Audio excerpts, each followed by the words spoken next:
नमस्कार दोस्तों, आज मैं कार्तिक मास की बहुत ही महत्वपूर्ण कथा सुनाने जा रही हूँ।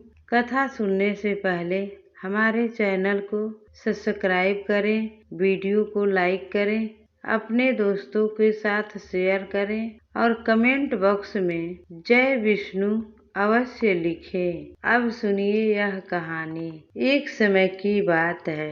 राजा पृथु बोले, हे मुनि ऋषि श्रेष्ठ नारद जी, आपको प्रणाम है। कृपया आप यह बताने की कृपा कीजिए कि जब भगवान शंकर ने अपने मस्तक के तेज को क्षीर सागर में डाला तो उस समय क्या हुआ? नारद जी बोले, हे राजन, अब भगवान शंकर ने अपना वह तेज क्षीर सागर में डाल दिया तो उस समय वह शीघ्र ही बालक होकर सागर के संगम पर बैठकर संसार को भय देने वाला रुदन करने लगा। उसके रुदन से संपूर्ण जगत व्याकुल हो उठा।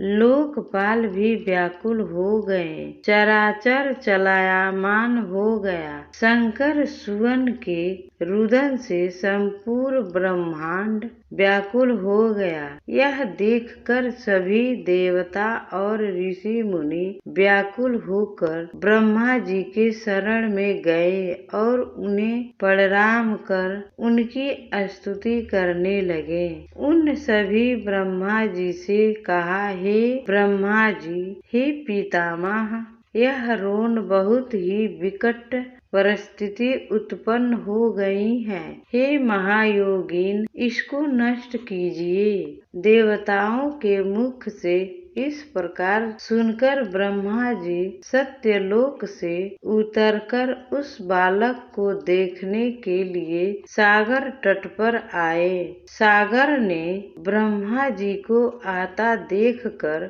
उन्हें प्रणाम किया और बालक को उठाकर उनकी गोद में दे दिया।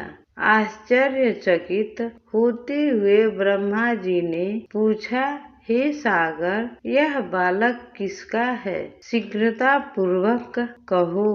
तब सागर निम्रता पूर्वक बोला, प्रभु, यह तो मुझे भी ज्ञात नहीं है, परंतु मैं इतना अवश्य जानता हूँ कि यह गंगा सागर के संगम पर प्रकट हुआ है। इसीलिए हे जगत गुरु, आप इस बालक का जात कर्म आदि संस्कार करके इसका जातक फल बताइए। नारद जी राजा पृथु से बोले, सागर ब्रह्मा जी के गले में हाथ डालकर बार बार उनका आकर्षण कर रहा था। फिर तो उसने ब्रह्मा जी का गला इतनी जोर से पकड़ा कि उससे पीड़ित होकर ब्रह्मा जी की आंखों से अश्रु टपकने लगे। ब्रह्मा जी ने अपने दोनों हाथों का जोर लगाकर किसी प्रकार सागर से अपना गला छुड़वाया और सागर से कहा, हे सागर, सुनो, मैं तुम्हारे इस पुत्र का जातक फल कहता हूँ। मेरे नेत्रों से जो यह जल निकला है, इस कारण इसका नाम जालंधर होगा। उत्पन्न होते ही यह अरुणा अवस्था को प्राप्त हो गया है। इसीलिए यह सब शास्त्रों का पारगामी, महापराक्रमी और बलशाली महायोद्धा और रण में विजय प्राप्त करने वाला होगा। यह बालक सभी दैत्यों का अधिपति होगा। यह किसी से भी पराजित न होने वाला तथा भगवान विष्णु को भी जीतने वाला होगा।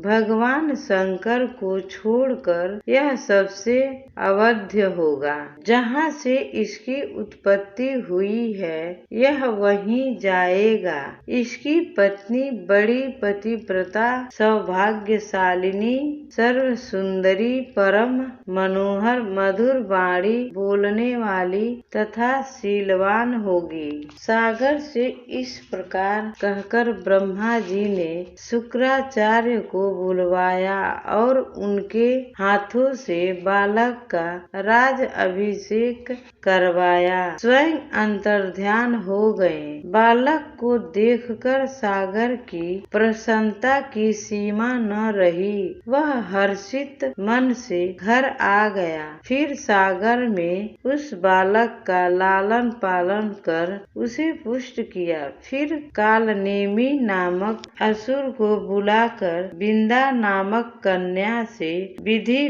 पूर्वक उसका विवाह करा दिया गया। उस विवाह में बहुत बड़ उत्सव हुआ। श्री शुक्राचार्य के प्रभाव से पत्नी सहित जालंधर दैत्यों का राजा हो गया। तो कहानी आप सबको कैसी लगी कमेंट बॉक्स में जरूर बताएं। जय विष्णु भगवान जी।